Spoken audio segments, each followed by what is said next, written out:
دیا voice channel کے پیارے ناظرین السلام علیکم۔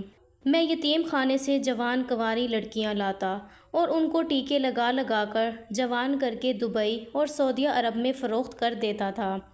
جب ایک دن ایک بچی کو دیکھ کر میرا دل بہل گیا۔ میں نے اس بچی کو اپنے بستر میں سلایا اور رات کے 2 بجے میں خود پر قابو نہ رکھ سکا۔ اس بچی نے رات اپنے دونوں سعودی عرب سے ہمارے خریداروں نے پھر سے کم سن جوان لڑکیوں کا مطالبہ کیا۔ ہمیں یتیم خانے سے کچھ لڑکیاں مزید خریدنی ہوں گی۔ میرے ایک ساتھی نے مجھے آ کر بتایا تو میں سوچ میں گم ہوا۔ میں نے پچھلے دنوں چند لڑکیاں خریدی تھیں۔ ان لڑکیوں کو روزانہ انجیکشن لگا رہا تھا۔ نہایت ہلکی مقدار میں ان لڑکیوں کو روزانہ نشے کا انجیکشن لگوا کر میں انہیں جوان ہونے تک اتنا عادی کر دیتا تھا کہ وہ میرے اشاروں پر ناچتی تھیں۔ ایسی تابع دار حسین لڑکیوں کو پھر میں عربی کے حوالے کر دیتا تھا اور کروڑوں روپے کما لیتا تھا۔ اب بھی میرے ساتھی نے مجھے بتایا تو میں نے اپنے پاس پہلے سے موجود لڑکیوں کی گنتی کی۔ مجھ سے 15 لڑکیوں کا مطالبہ کیا گیا تھا جبکہ میرے پاس بمشکل 12 لڑکیاں تھیں۔ میں پریشان ہو گیا۔ اگلے روز میں یتیم خانے پہنچ گیا۔ اس یتیم خانے کا نگران جان پہچان کا تھا۔ وہ اندر سے چند کمسن بچیوں کو پیسے لے کر غائب کروا دیتا تھا اور ان کا ریکارڈ بھی مٹا دیتا تھا، اس لیے مجھے کبھی پریشانی نہیں ہوئی تھی۔ مجھے دیکھ کر یتیم خانے کا نگران خوشی سے کھڑا ہو گیا۔ میری صورت میں اسے پھر سے لاکھوں روپے نظر آ رہے تھے۔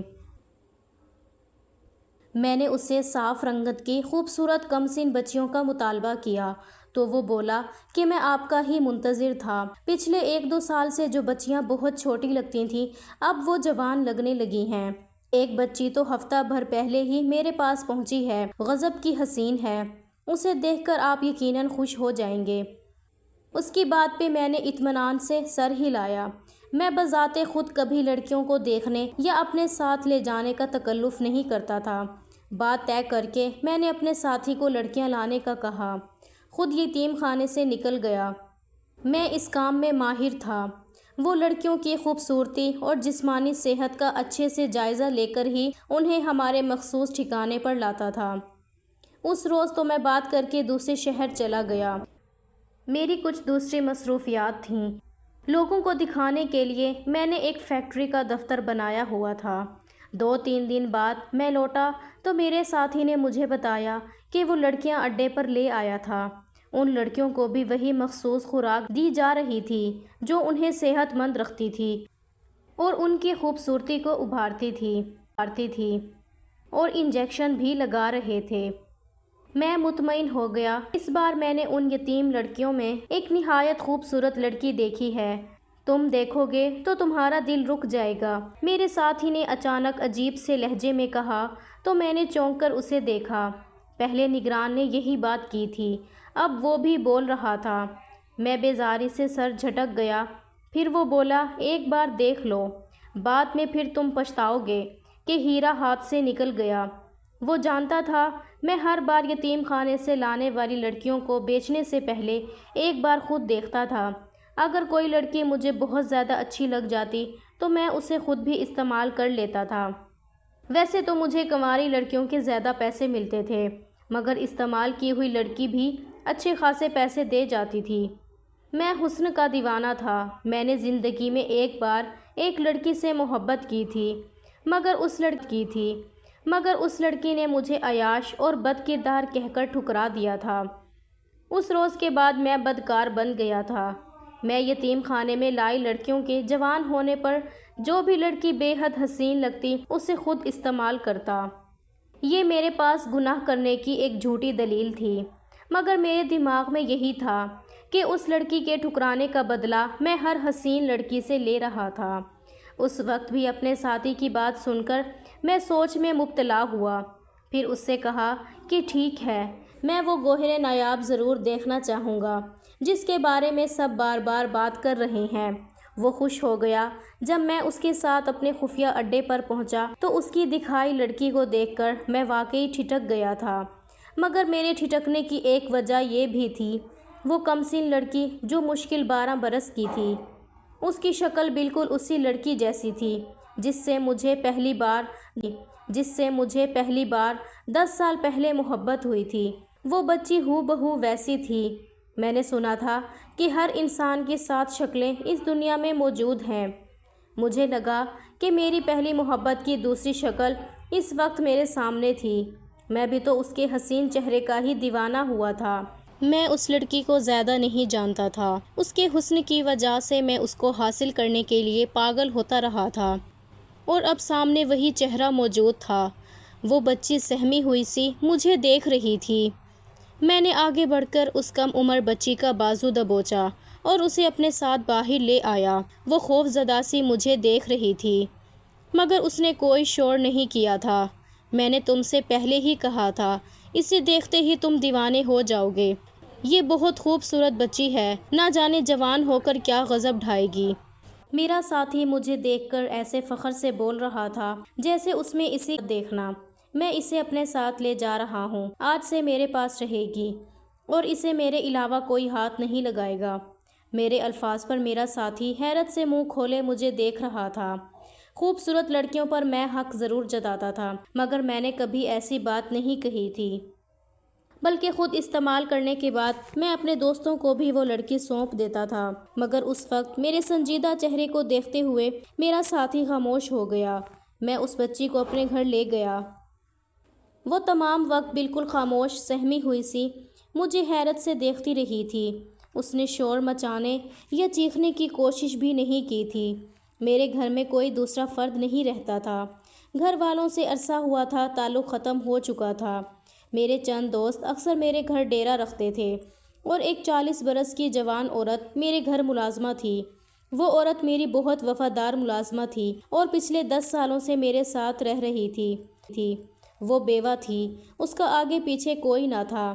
زمانے کی ٹھوکروں کی زد میں آئی تو میں نے اسے اپنے پاس کام پر رکھ لیا۔ وہ ایسی احسان مند ہوئی کہ میرے ہر اچھے برے کام کی گواہ تھی، مگر اس نے مجھے برا یا غلط کہنے کی ہمت نہیں کی۔ میں اس بچی کو گھر لے گیا تو وہ عورت بھی ٹھٹک گئی تھی۔ پہلی بار میں اس عورت کے علاوہ کسی کو گھر لایا تھا۔ اس کی حیرت پر میں نے اسے کہا، اچھا سا کھانا تیار کرو، میں چاہتا ہوں میرے مہمان کے لیے نہایت بہترین دعوت کا انتظام کیا جائے۔ میرے الفاظ پر عورت کی حیرت مزید بڑھ گئی تھی، جبکہ میں چمکتی آنکھوں سے اس بچی کو دیکھ رہا تھا۔ یہ بچی آج سے میرے پاس رہے گی، اس کے جوان ہونے کا میں انتظار کروں گا، اور جب وقت آیا تو میں اس سے نکاح کر لوں گا۔ اس کی فکر مت کرو، میری غیر موجودگی میں تم نے اس کا بہت خیال رکھنا ہے۔ میں نے اس عورت کو ہدایت دی تو وہ بے ساختہ دیکھتی رہی، چونکہ اس بچی کو دیکھنے لگی، جبکہ بچی سہمی ہوئی ناسمجھی سے یہاں وہاں دیکھ رہی تھی۔ اس وقت اس کے ہوش اتنے اڑے ہوئے تھے کہ میری بات بھی سمجھ نہیں پا رہی تھی۔ عورت نے اس کے کھانے پینے کا انتظام کیا۔ میں نے اس کے لیے بہترین لباس منگوایا۔ میں خود کو اندر سے مردہ تصور کر چکا تھا، مگر اتنے عرصے بعد پہلی بار میں کسی کے آنے پر اتنا پرجوش ہو رہا تھا۔ اس عورت نے بچی کو نہلا دھلا کر نیا لباس پہنا دیا تھا۔ رات کا کھانا کھاتے ہوئے میں بار بار اس بچی کو دیکھ رہا تھا۔ اسے دیکھتے ہوئے میری نظروں کے سامنے وہی چہرہ گھوم رہا تھا جس کے عشق میں میں کتنا عرصہ پاگل پن کا شکار رہا۔ میں نے سر جھٹکا اور تمسخر سے مسکرایا۔ کسی نے سچ ہی کہا ہے کہ ایک انسان پر دنیا ختم نہیں ہو جاتی۔ اگر میں اس چہرے اور اس حسن کا دیوانہ ہوا تھا تو مجھے وہی چہرہ اتنے عرصے بعد واپس مل چکا تھا۔ اس میں اس بچی کو اپنے شکنجے سے آزاد نہیں کرنے کیونکہ خرید و فروخت کرنے والا 30 سال کا بے ضمیر مرد ایک کم عمر بچی کے بارے میں یہ سب سوچ رہا تھا۔ رات ہوئی تو میرے دوست میرے گھر آن ٹپکے۔ میرے ساتھی نے یقیناً ان کو بھی اس حسین بچی کی اطلاع دے دی تھی۔ میں جانتا تھا وہ عیاش مرد صرف اپنی ہوس پوری کرنے کے لیے آئے تھے، کیونکہ میری بھیجی ہوئی لڑکی ان کو مفت میں ملتی تھی۔ وہ کہنے لگے، یار ہم وہی ہیرا دیکھنے آئے ہیں جس کے حسن کے تم اتنے گرویدہ ہو گئے کہ پہلی بار کسی لڑکی کو گھر لے آئے، ورنہ تمہاری قید میں آنے والی ہر لڑکی تمہارے اڈے سے نکل کر سیدھا ایئرپورٹ جاتی رہی ہے۔ میں نے ناگواری سے ان سب کو دیکھا، حالانکہ وہ ایسی باتیں ہر لڑکی پر کرتے تھے۔ میں نے پہلے کبھی برا نہیں مانا تھا، مگر اب اس بچی کے لیے مجھے اچھا نہیں لگ رہا تھا کہ میرے دوست اس بے باکی اور بے تکلفی سے تبصرے کر رہے تھے۔ انہیں اندازہ نہیں تھا کہ میں ایک جوان لڑکی کی بجائے بچی گھر لایا تھا۔ وہ لڑکی نہیں بجائے بچی گھر لایا تھا۔ وہ لڑکی نہیں بچی تھی اور بکاؤ نہیں ہے، نہ ہی اسے میرے علاوہ کوئی ہاتھ لگائے گا۔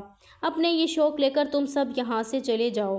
میں نے سنجیدگی سے کہا تو میرے دوست کھٹک کر مجھے دیکھنے لگے۔ لگتا ہے وہ بچی کچھ زیادہ حسین ہے۔ اسے دیکھنے کے بعد تو تم اتنی پرانی دوستی بھی بھول گئے ہو، میرے ایک دوست نے طنزیہ لہجے میں کہا۔ تو میں نے بیزاری سے اسے دیکھا۔ لڑکیوں پہ روپیہ پیسہ خرچ کرتا ہوں، اپنا وقت برباد کرتا ہوں۔ اگر میں کبھی مفت میں تم سب کو مزے لینے دیتا ہوں تو اس کا مطلب یہ ہرگز نہیں ہے کہ تم ہر لڑکی پر حق جتانے بیٹھ جاؤ۔ میرے الفاظ نے میرے دوست کو حیران کر دیا تھا۔ آج کے بعد بھی اگر کوئی لڑکی خوبصورت ہوئی اور میں نے اسے استعمال کیا تو میں ضرور تم لوگوں کو مزہ لینے دوں گا، مگر اس بچی کے بارے میں سوچنا بھی مت۔ اسے جوان ہونے تک میں اپنے پاس رکھوں گا اور یہ صرف میری رہے گی۔ میرے دو ٹوک الفاظ پر وہ اطمینان سے سر ہلا کر کہنے لگے، ناراض نہیں ہو؟ اگر تم ایسا چاہتے ہو تو ہم ایسا ہی کریں گے۔ ہمیں تم سے بڑھ کر اپنی تسکین عزیز نہیں ہے، اس لیے اپنا موڈ اچھا کرو۔ میرے دوست مجھے منانے لگے اور باتیں کرنے لگے۔ میں بھی کچھ دیر میں سب بھول گیا، مگر اسی وقت وہ عورت اس بچی کو لیے میرے پاس آ گئی اور کہنے لگی، میں اس بچی کے رہنے کا انتظام کہاں کروں؟ میں نے اس کے لیے کوئی کمرہ سیٹ نہیں کیا کیونکہ تم نے مجھے کچھ بتایا نہیں تھا۔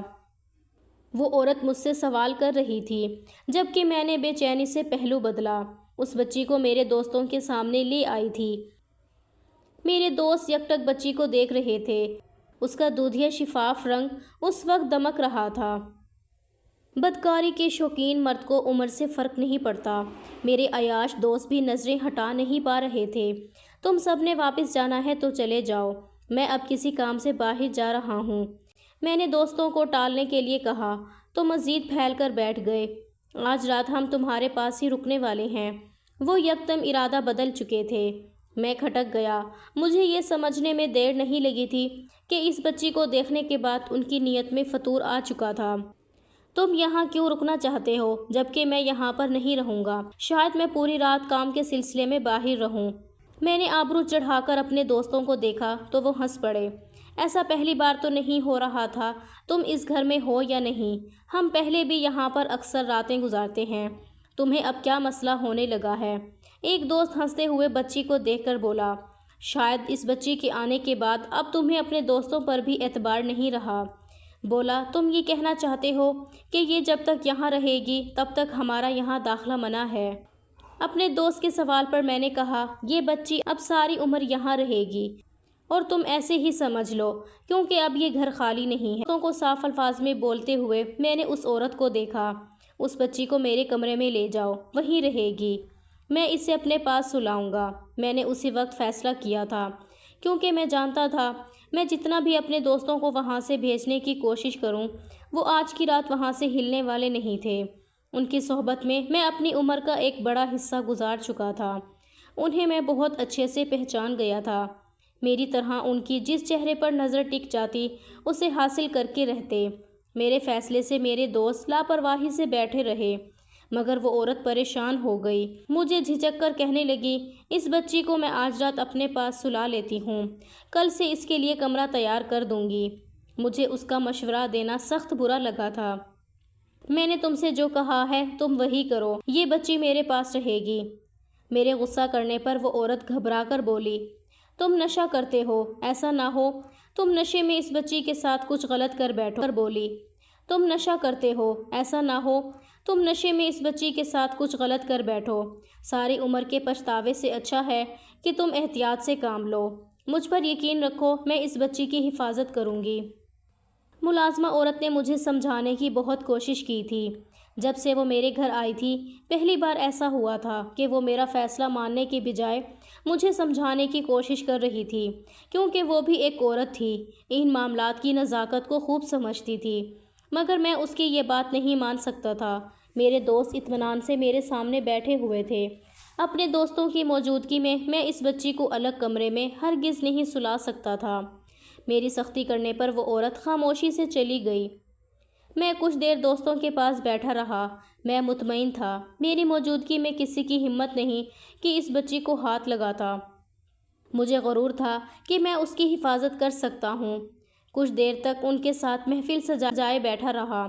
مجھے اپنے دوستوں کا اطمینان بار بار ٹھٹکا رہا تھا۔ ان کے شیطانی دماغ سے میں بخوبی واقف تھا۔ وہ کوئی چال چلنے کے انتظار میں تھے، جبکہ میں بھی محتاط ہو چکا تھا۔ انہوں نے مجھے اپنے ساتھ حرام مشروب پینے کی دعوت دی تو میں نے بس ایک گلاس پیا اور پھر معذرت کر لی۔ میں اس معاملے میں محتاط رہا۔ ایک گلاس سے مجھ پر کبھی نشہ سوار نہیں ہوا تھا، مگر 3 سے 4 گلاس پینے کے بعد میں ہوش کھو دیتا تھا۔ میں نے گلاس کے بعد دوبارہ حرام مشروب کو بھی ہاتھ نہیں لگایا تھا۔ رات کے 1 بجے تک میں اپنے دوستوں کے ساتھ بیٹھا رہا اور اس کے بعد میں اپنے کمرے میں چلا گیا۔ میں نے کمرے کی کنڈی لگا دی۔ اس بچی کو اپنے ساتھ بستر پر سلا کر میں مطمئن ہو گیا۔ میں بھول گیا تھا کہ جب ایک بار مرد پر شیطان حاوی ہو جائے تو کسی پابندی یا سختی کو نہیں مانتا، نہ ہی اس کے دماغ میں کوئی عزت احترام باقی رہتا ہے۔ میرا اس معاملے میں تجربہ ہو چکا تھا۔ میں نے سگے اور محرم رشتوں کو بھی ہوس دماغ پر سوار ہونے کے بعد سب بھلاتے دیکھا تھا۔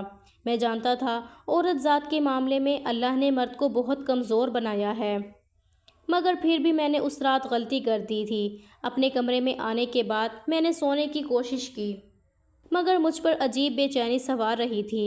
میں کروٹیں بدلتا رہا۔ 2-3 مرتبہ میں نے کام والی کو کال کر کے سوال کیا، میرے دروازے کے باہر کوئی ہلچل محسوس ہو تو مجھے ضرور بتانا۔ میرے دوستوں کی موجودگی میں وہ عورت بھی اپنے کمرے میں اچھے سے بند ہو جایا کرتی تھی، مگر اس کے کمرے کے سامنے سے میرا کمرہ نہایت آسانی سے دیکھا جا سکتا تھا۔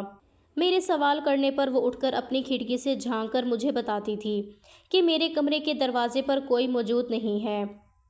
میرے دوست مہمان خانے میں سکون سے سو رہے تھے۔ مجھے اس کی بات پر یقین نہیں تھا۔ ایسا کیسے ممکن تھا کہ میرے دوست اچھے سے جانتا تھا حسین لڑکی دیکھنے کے بعد جب تک اس لڑکی کو حاصل نہیں کر لیتے تھے وہ کبھی چین سے نہیں بیٹھتے تھے، اور ان کا میرے گھر میں اچانک رکنے کا مطلب یہی تھا کہ وہ اس بچی کو بخشنے کے لیے تیار نہیں تھے۔ میں ایسے مردوں کے ساتھ 10 سال سے رہ رہا تھا۔ مجھے کبھی ان کی اس ڈھٹائی اور بے شرمی پر غصہ نہیں آیا تھا جتنا اس روز میں بے بسی محسوس کر رہا تھا۔ کچھ دیر بعد مجھ پر غنودگی چھانے لگی اور میرا جسم شدید گرم ہونے لگا۔ میں بے چینی کا شکار ہوتا اٹھ کر باتھ روم میں بند ہو گیا اور خود کو ٹھنڈے پانی کے نیچے کھڑا کر کے ٹھنڈا ہونے کی کوشش کرنے لگا۔ میرے وجود کی گرمی اچانک سے بڑھتی چلی جا رہی تھی۔ میں پریشان ہو گیا۔ مجھ پر نشہ بھی سوار نہیں ہوا تھا۔ جو وجہ مجھے سمجھ آئی وہ میرے رونگٹے کھڑے کر گئی۔ میرے دروازے کے باہر دستک ہوئی تو میں نے جلدی سے واش روم سے نکل کر باہر دیکھا۔ کمرہ خالی تھا۔ اسی وقت میرے موبائل پر کال آنے لگی۔ میں نے موبائل اٹھایا تو مجھے ملازمہ عورت نے کہا کہ میرے کمرے کے آگے سے ابھی میرا ایک دوست گزرا ہے، مگر وہ جا کر اپنے کمرے میں سو چکا ہے۔ وہ مجھ سے کہنے لگی، تم رازداری سے بچی کو میرے کمرے میں بھیجو، میں کنڈی لگا کر رکھوں گی۔ تمہارے دوستوں نے اگر رات کی کسی پہر دروازہ کھولنے کی کوشش کی تو انہیں ناکامی کا سامنا ہوگا۔ میں اس کی بات ماننے کو تیار نہیں تھا۔ وہ ضد کرنے لگی، بولی، ایسا نہ ہو تمہارے ہوشیار ہونے سے پہلے کوئی نقصان ہو جائے۔ مجھے اپنی ملازمہ کا بار بار میرے معاملات میں دخل دینا شک میں مبتلا کر گیا۔ اس نے کبھی مجھے اتنا تنگ نہیں کیا تھا جتنا اس رات وہ کال پر کال کرتی مجھ سے بچی کو اپنے کمرے میں رکھنے کی اجازت مانگ رہی تھی۔ میں نے سختی سے انکار کر دیا اور کال کاٹ دی۔ موبائل ایک طرف پھینکتے ہوئے میں نے بچی کو دیکھا۔ میری عجیب سی کیفیت ہو رہی تھی۔ میرے ہوش اڑنے لگے۔ اپنے وجود کی بے چینی پر میں سکون سے سوتی بچی کے ساتھ لیٹ گیا۔ یکدم میرے اندر خواہش سر اٹھانے لگی کہ میں اسے چھو کر دیکھوں۔ میں نے اپنی خواہش پوری کرتے ہوئے جب اس بچی کو اپنے قریب کیا تو میرے ہوش جواب دینے لگے۔ مجھے لگا میرا دماغ بالکل ساکن ہو گیا ہے۔ میری حرکت پر بچی کی آنکھیں کھل گئیں۔ مجھے دیکھ کر خوف زدہ سی ہو کر خود کو چھڑوانے کی کوشش کرنے لگی، مگر مجھ پر اس وقت ہوس سوار ہو چکی تھی۔ میں اس بچی کو اپنے دوستوں سے بچانے کی کوشش میں خود اسے اپنی ہوس کا نشانہ بنانے لگا۔ اس وقت میرے ہاتھ بالکل قابو میں نہیں رہے تھے۔ وہ بچی خوف سے چیخنے لگی، مجھ سے رحم کی بھیک مانگنے لگی، مگر میں نے نہ اس کی کم سنی کا خیال کیا اور نہ ہی مجھے اپنی احتیاط یاد رہی۔ میں پاگلوں کی طرح اس بچی کو نوچتا رہا۔ میں نے اس کی عزت تاڑ تاڑ کر دی۔ اس کی چیخیں پورے گھر میں گونج رہی تھی۔ میرے دروازے پر مجھ دیر گزری تو مجھے ایسا لگا جیسے میرے اندر کا طوفان تھم گیا تھا۔ دروازے پر وقفے وقفے سے مسلسل دستک ہوتی رہی۔ میں نے نیم بے ہوشی میں اٹھ کر دروازہ کھولا اور واپس جا کر بستر پر گر گیا۔ اس کے بعد مجھے کوئی ہوش نہیں رہا۔ صبح میری آنکھ کھلی تو وہ بچی کمرے سے غائب تھی۔ میں بری طرح گھبرا گیا۔ مجھے رات کے مناظر یاد آئے تو میرے ہوش اڑے۔ تب دوستوں کی چال سمجھ آئی۔ وہ نشے کے گلاس میں مجھے وہ دوا دے چکے تھے جو جنسی طلب کو جگاتی ہے۔ اس کے بعد انسان کبھی ہوش میں نہیں رہتا۔ جب پاگلوں کی طرح اٹھ کر کمرے سے نکلا تو سامنے میری ملازمہ کھڑی ہوئی تھی۔ اس کے چہرے کی رنگت اڑی ہوئی تھی۔ میں چونک گیا۔ وہ گھبرا کر بولی، میں نے تمہارے کمرے میں بچی کو تلاش کیا۔ تمہارے کمرے کا دروازہ کھلا تھا۔ وہ بچی غائب تھی۔ میں نے جا کر جب مہمان خانے میں دیکھا تو تمہارے دوست بھی وہاں پر موجود نہیں تھے۔ عورت کی اس بات پر غصے سے میری حالت خراب ہو گئی۔ حالانکہ ان مردوں نے کچھ انوکھا نہیں کیا تھا۔ انہیں اس حد تک میں ہی لایا تھا۔ ہر بار جب میں معصوم بچیوں کی عزت تار تار کرتا تھا، انہیں کسی کھلونے کی طرح اپنے دوستوں کے آگے پھینک دیتا تھا، اور جن لڑکیوں کو جوان ہوتے ہی میں عربی شیخوں کو بیچ دیتا تھا، میں نے کبھی سوچنے کی کوشش نہیں کی کہ ان کا کیا انجام ہوتا تھا۔ میری ملازمہ پریشانی سے کہنے لگی، تم نے رات بچی کے ساتھ کیا کیا؟ پورے گھر میں اس کی چیخیں گونج رہی تھیں۔ وہ معصوم بچی رحم کی بھیک مانگتی رہی۔ میں نے اتنی مرتبہ دروازہ بجایا تاکہ میں اسے تم سے محفوظ کر سکوں، مگر تم نے دروازہ نہیں کھولا۔ عورت کی بات پر میں نادم ہو گیا۔ وہ عورت جو ہمیشہ میرے سامنے عزت سے سر جھکا کر رہتی تھی، تنفر بھری نظروں سے دیکھنے لگی۔ بولی، تم اپنی زندگی میں کبھی کسی عورت کو شامل نہیں کر سکتے، کیونکہ تم اب انسان نہیں رہے اور درندوں کو کوئی حد یا احتیاط روکتی نہیں ہے۔ میں تم سے رات بار بار کہتی رہی کہ بچی کو میرے حوالے کر دو۔ میں عورت ہوں، میں اس کو کچھ نہ کرتی، میں اسے سنبھال لیتی، مگر تم مرد تھے۔ تمہارے اندر جب طلب نے سر اٹھایا، تم نے ہر حد بلا دی۔ عورت افسوس کرتی رونے لگی۔ میں پاگلوں کی طرح اپنے بال نوچنے لگا۔ میں اس کے لیے واقعی دل میں ٹھان چکا تھا کہ میں اسے کبھی تکلیف نہیں ہونے دوں گا۔ میری ساری زندگی میں پہلی بار مجھے کسی لڑکی کو شامل کرنے کا خیال آیا تھا۔ ایک عرصے بعد مجھے موقع ملا تھا کہ میں اپنی ویران زندگی کو خوشیوں سے بھر لیتا، مگر میں خود سے برباد کر بیٹھا تھا۔ میں نے جلدی سے اپنا لباس بدلا اور نکلتے ہوئے اپنے دوستوں کو بار بار کال کرنے لگا۔ کسی بھی دوست نے میرا فون نہیں اٹھایا تھا۔ میں پاگل ہو گیا۔ اس معاملے میں پولیس کو بھی شامل نہیں کر سکتا تھا، کیونکہ اس بچی کو غیر قانونی طور پر میں نے یتیم خانے سے خریدا تھا۔ مجھے ساری بات تفصیل سے بتانی پڑتی، نتیجتاً میرا وہ غیر قانونی کاروبار بھی سامنے آ جاتا۔ میں بدحواسی سے اپنے ایک دوست کے گھر کا دروازہ بجا بجا کر ان کے بارے میں پوچھنے لگا، مگر ہر گھر سے مجھے یہی جواب ملا کہ میرے دوست رات سے گھر نہیں آئے۔ میں پاگل ہونے لگا۔ نہ جانے وہ اس بچی کو لے کر کہاں جا چکے تھے۔ ان کے جو ٹھکانے میں جانتا تھا وہ سب خالی ملے تھے۔ میں 3 دن بھاگتا رہا، بچی نہیں ملی، نہ دوستوں نے دوبارہ رابطہ کیا۔ چوتھے روز اس ملازمہ عورت نے کام سے فارغ ہو کر ٹی وی چلایا تو وہاں ایک میڈیا والے کے سامنے کوئی عورت زارو قطار کی طرح روتی جا رہی تھی، جبکہ اس کے ساتھ اسکرین پر جو بچی دکھائی جا رہی تھی وہ ہم دونوں کو چونکا گئی۔ وہ وہی بچی تھی جو میرے دوست اٹھا گئے تھے۔ ٹی وی پر موجود عورت کہنے لگی، میرے شوہر کو بیٹیاں نہیں چاہیے تھیں، میری 5 بیٹیاں ہوئیں۔ اس نے کہا اب بیٹی ہوئی تو طلاق دے دوں گا، میری بیٹی ہوئی تو میں نے چھپا دی۔ شوہر سے کہا مر گئی ہے، شاید وہ اس بچی کی ماں تھی۔ میں بے ساختہ متوجہ ہوا تھا۔ وہ کہنے لگی، میرے گھر میں روپے پیسے کی فراوانی تھی، 5 بیٹیاں ایسے جی رہی تھیں، اچھے اسکولوں میں پڑھایا، مگر سب سے چھوٹی بیٹی کو میں نے گھر کے ایک اسٹور میں بند رکھا، اسے 3 وقت کا کھانا دیتی تھی، اسے اسٹور سے کبھی نکلنے نہیں دیا۔ میں اسے بولنے کی نہ اجازت دی، نہ وہ اچھا لباس پہن پائی، نہ تعلیم حاصل کی۔ امیر باپ کی بیٹی تھی، مگر باپ کے گھر میں ملازمین سے بدتر حال میں پلی تھی۔ وہ روتی۔ میں اپنی بیٹی کو گمسم اندھیرے اسٹور میں بیٹھا دیکھتی تو کلیجہ منہ کو آتا تھا۔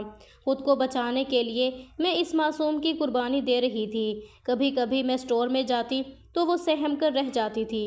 اسے اکیلے ڈر لگتا تھا۔ ساری رات بخار سے جلتی رہتی، مگر مجھے کبھی موقع نہیں ملتا تھا۔ جب اس نے بولنا چھوڑ دیا، میں سامنے جاتی تو خالی خالی نظروں سے مجھے دیکھتی رہتی تھی۔ ماں کہنا بھول گئی۔ ایک روز کہنے لگی، انسان کس عمر میں مرتا ہے؟ میں اب زندگی سے تھک گئی ہوں۔ میں تو گھبرا گئی۔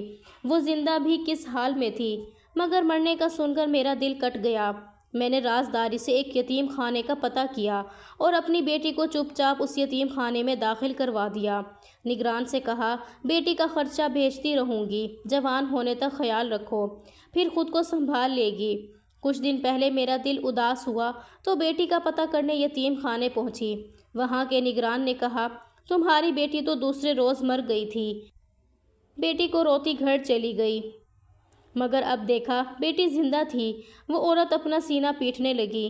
میڈیا والے افسوس سے اس عورت کی بیٹی کی حالت بتانے لگے تو مجھ پر جو انکشاف ہوا وہ مجھے اذیت کی گہری کھائی میں دھکیل گیا۔ اس بچی کی لاش دکھائی جا رہی تھی جو نہایت برے حال میں ایک گندے نالے سے ملی تھی۔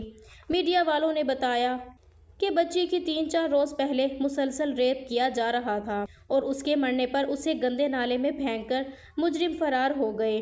اس کی ماں چیخ چیخ کر بیٹی کو پکارتی، اس سے معافیا مانگنے لگی، پچھتانے لگی۔ بچی کا باپ خاموش کھڑا تھا۔ پیدائش کے بعد سے اس بچی نے صرف ذلت جھیلی تھی۔ ایسی بد نصیب تھی جسے نہ گھر والوں نے عزت دی، نہ باہر والوں نے سکون سے جینے دیا۔ وہ 12 سال ایک گھٹن زدہ اسٹور میں قید رہی، پھر اسی یتیم خانے میں جا پہنچی جہاں بچیوں کو فروخت کیا جاتا تھا۔ وہاں مجھ جیسے جنگلی انسان کے ہاتھ لگی اور پھر میرے دوستوں کی درندگی جھیل کر مر گئی۔ اس بچی کے ماں باپ سے لے کر میرے دوستوں تک ہر انسان اس کا گناہ گار تھا اور ہر موڑ پر سب نے اسے انسانیت درجے سے گرا کر اذیت دی تھی۔ وہ مر گئی، دنیا سے انجان۔ وہ معصوم لڑکی تو شاید جنت میں جا چکی تھی، مگر ہم اپنے گناہوں کی سزا جھیلنے کے لیے باقی رہ گئے۔ میں اس روز کے بعد پاگل ہو گیا۔ راتوں کو سوتا ہوں تو چیخیں سنائی دیتی ہیں، ڈرتا ہوں۔ قیامت کے روز میرا گریبان پکڑ کر اس بچی نے سوال کیا تو کہاں جاؤں گا؟ میری حالت کسی دیوانے جیسی ہو چکی ہے۔ تنہائی ہو یا رش کی جگہ، مجھے چیختے چلاتی بچی نظر آتی ہے اور میں بھاگ کر پیچھا چھڑواتا ہوں۔ اب زندگی اتنی بے رحم لگتی ہے کہ موت کی دعا مانگتا ہوں، مگر لگتا ہے سکون کی طرح موت بھی مجھ سے روٹھ گئی ہے۔ دوستو، ایسی سبق آموز اور عبرت ناک کہانیوں کے لیے ہمارے